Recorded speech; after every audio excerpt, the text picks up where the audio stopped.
en el camino tú te vas a encontrar gente así igual como fue con Jesús. ¿Qué fue lo primero que el diablo atacó en Jesús? Su identidad. Y es lo mismo que va a hacer con nosotros.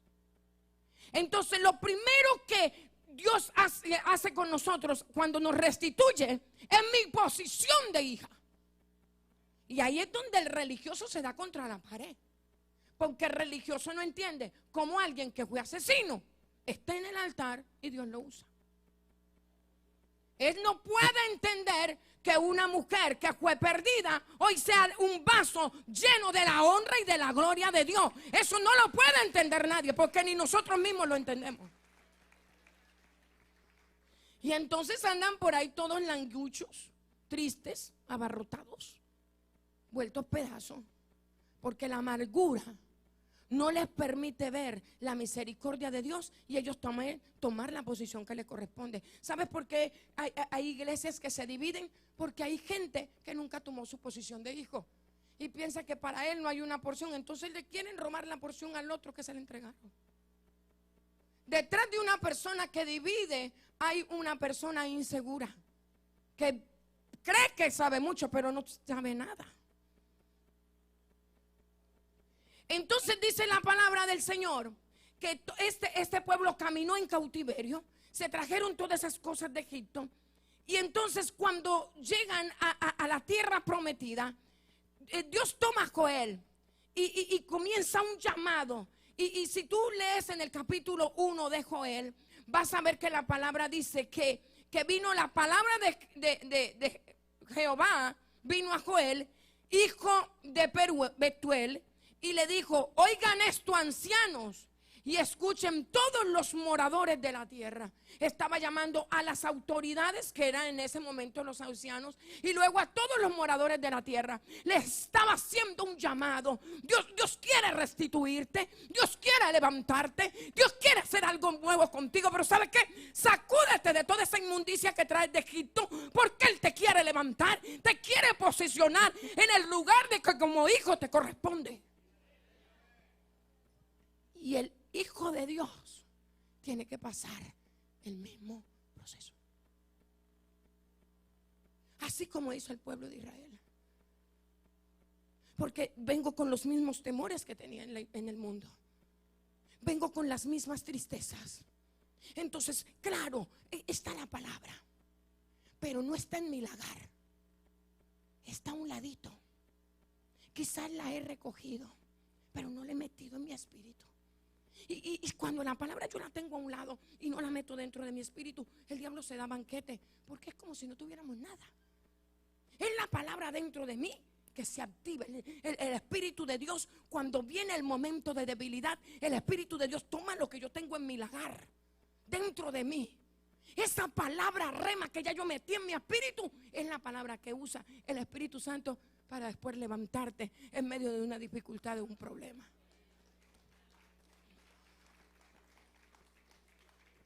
El trigo es la palabra de Dios, la verdad es su palabra. Los lagares dice que rebosarían de vino, y el vino es la plenitud y el gozo en medio de la dificultad, en medio de los problemas. Pastor, ¿te molesta que yo baje tus escalas? Ah, bueno. Sí, me hicieras ese favor. A mí me gusta más predicar acá abajito. Yo me veo por allá arribota. Terrible. Y a mí me gusta aquí cerquitita, que pueda verte cara a cara. Entonces viene y dice, mira lo que dice la palabra, que se llenarán de vino. Y esa es la plenitud en el espíritu. La plenitud en el espíritu hace que en medio de la dificultad yo me eleve por encima de ellas. Eso es lo que hace la plenitud en el espíritu. La plenitud en el espíritu no es para que la gente no tenga problemas. Eso es mentira. Ese paquete no se lo trague, porque eso no existe. Todo el mundo tiene problemas. El que no sufre de minga, sufre de mandinga. Porque son mis procesos. ¿Cómo crezco? ¿Cómo crezco si no tengo procesos? No hay exaltación sin un proceso. Dios no te puede soltar una bendición con ese corazón que tienes. Entonces lo mete en un proceso. ¿Para qué? Para cambiar. Y una vez yo he cambiado, entonces dice, tenga mi amor, ya puedes manejar tanto dinero. Te había dado $100,000 y con eso te tenía todavía retenidito. Pero no te puedo soltar $500,000 con ese corazón, porque después te vas a creer el papá de los pollitos. Tengo que tratar con tu corazón, entonces te suelto 500,000. Por ahora solo aguanta 100,000. Porque Él me ama, Él es un papá. Él es mi papá. Usted, cuando usted va a hablar con su papá, usted no pide cita. Yo dentro y ese es mi papá. ¿Entiendes? No tengo que tocar la puerta. No, yo me meto al cuarto y ese es mi papá. Los que han tenido la bendición de tener un papá y de acostarse en su pecho y contarle toda su queja. ¿Verdad que sí? Cuando yo no soy hijo, entonces yo hago un appointment. Yo hago una cita. Y muchos de nosotros estamos todavía en esa posición. Por eso la tribulación nos vuelve pedazo. Soltamos la alabanza. Viene alguien y nos roba la paz. Viene un patitorcido a la iglesia y ahí mismo te enamoras de él y sueltas todo y te vas detrás del patitorcido. Y se te olvida la moral, se te olvida esperar en Dios, se te olvida orar. Tuviste un problema con una hermana en la iglesia y ya me voy. ¿Y por qué te vas? Porque aquí no tiene misericordia. Mentira. No es la gente, no es el líder, no es el pastor, es tu carnucha. Eres un carnal. Y como no tienes la palabra rema metida en el espíritu, estás buscando una excusa para salir de la iglesia. Tú ves que cuando me bajo aquí como que le meto más enfundia.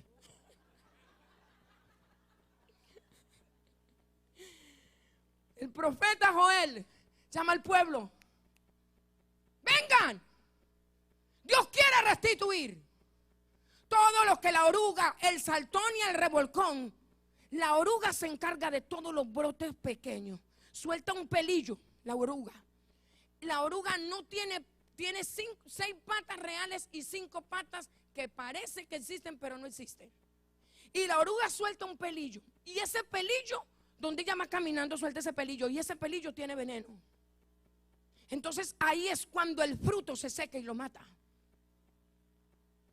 Y eso hace los cristianos orugas, porque hay cristianos orugas. Tienen un pelillo. Y cuando van caminando sueltan ese pelillo. Y ustedes sonámbulos, traga el pelillo. Y lo mata. Tienes una promesa de Dios en tu vientre. Tienes un plan con Dios. Y el cristiano oruga te dice, ¿qué? Mira, yo también empecé ese plan y a la mitad de camino me quedé. Y yo, ¿de verdad? Sí. Y como usted es un nuevo brote, es algo nuevo que Dios estaba colocando en usted. Usted va comiendo lo que ese cristiano oruga le va soltando. Por eso es que tú tienes que saber con quién te sientas a la mesa a comer. Mira, yo así con este toque de princesa que me han dado en este momento, no me siento con plebeyos. Yo suelto la palabra a una persona en necesidad, pero mis amistades es gente que habla mi mismo idioma, porque corro el peligro de ser arrastrada. Hay gente que habla cualquier cosa sin saber que eso contamina su vientre. Dice, en la mucha palabra hay pecado. Hay conversaciones que nos llevan a nosotros a pecar. Uno tiene que saber con quién se sienta a hablar. Y este cristiano oruga mata. Ahora, el saltón y el revolcón son demonios que se identifican en atacar todo lo que es la prosperidad en lo económico y en la salud. Estos demonios te llevan al desierto espiritual. Y al desierto espiritual se entra por varias maneras. Hay veces que el Señor nos lleva al desierto, como dice en Miqueas 6. Yo te llevaré al desierto y allí hablaré a tu corazón. Pero hay desiertos que yo me entro por metiche, por estarme metiendo en un problema que a mí no me corresponde. Ejemplo, el hermano perenguitivo tiene problemas económicos. Pero el hermano perenguitivo está en ese problema porque fue rebelde a la palabra de Dios, está lleno de pecado, tiene muchos conflictos espirituales y hay desobediencia. Entonces tú vienes como redentor de los pobres, sabiendo que él está pasando su proceso.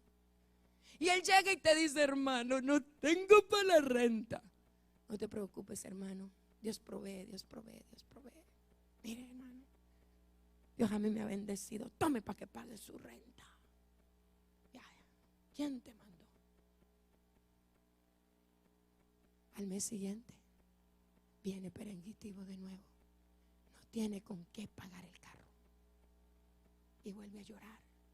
Tranquilo, tranquilo, tranquilo. Mire. Pero ni se arrepiente ni cambia de vida. Entonces, como tú eres el que le está dando en ese proceso que Dios tiene con él, tú entras en ese proceso. Le tengo que cortar a este porque yo estoy tratando con este otro y este se me está interponiendo. Entonces el que está dándole al otro para que salga de los problemas, le cortan también. Entonces queda en un desierto que no le correspondía. Y en esos desiertos, cuando entra, ese es un ejemplo, pero la oruga y el saltón y el revolcón, todo lo que haces, todo lo que viene a tu mano, o sea, tú vas a diezmar. Y Dios en su palabra, Él dice: yo voy a proveer. Y provee. Pero ¿cuál es la cosa aquí? Que cuando Él provee, la bendición desciende del cielo. Pero como tú tienes derechos legales, como tú tienes áreas en tu vida que no le has dejado que Dios tome el control, entonces el enemigo dice: yo tengo derecho a robarle la bendición. No es que Dios no provea, Dios provee y demás, pero cuando Él proveyó, ya el carro se dañó. Entonces lo que Él me proveyó de más es para arreglar el carro. ¿Por qué? Porque yo no llevo una vida en orden con Dios. Entonces en el lagar no hay palabra, porque si hubiera palabra, la palabra en mí hace que yo obedezca. Yo no le voy a vender un libro 7 pasos para la prosperidad. No, mire, se lo voy a dar gratis. Ahora mismo se lo doy gratis. El paso a la prosperidad es la obediencia. ¿Quieres ser prosperado y bendecido? Sé obediente. Cuando tú eres obediente, el Padre bendice y te bendice de más. De donde tú menos piensas, la bendición llega y te da de más.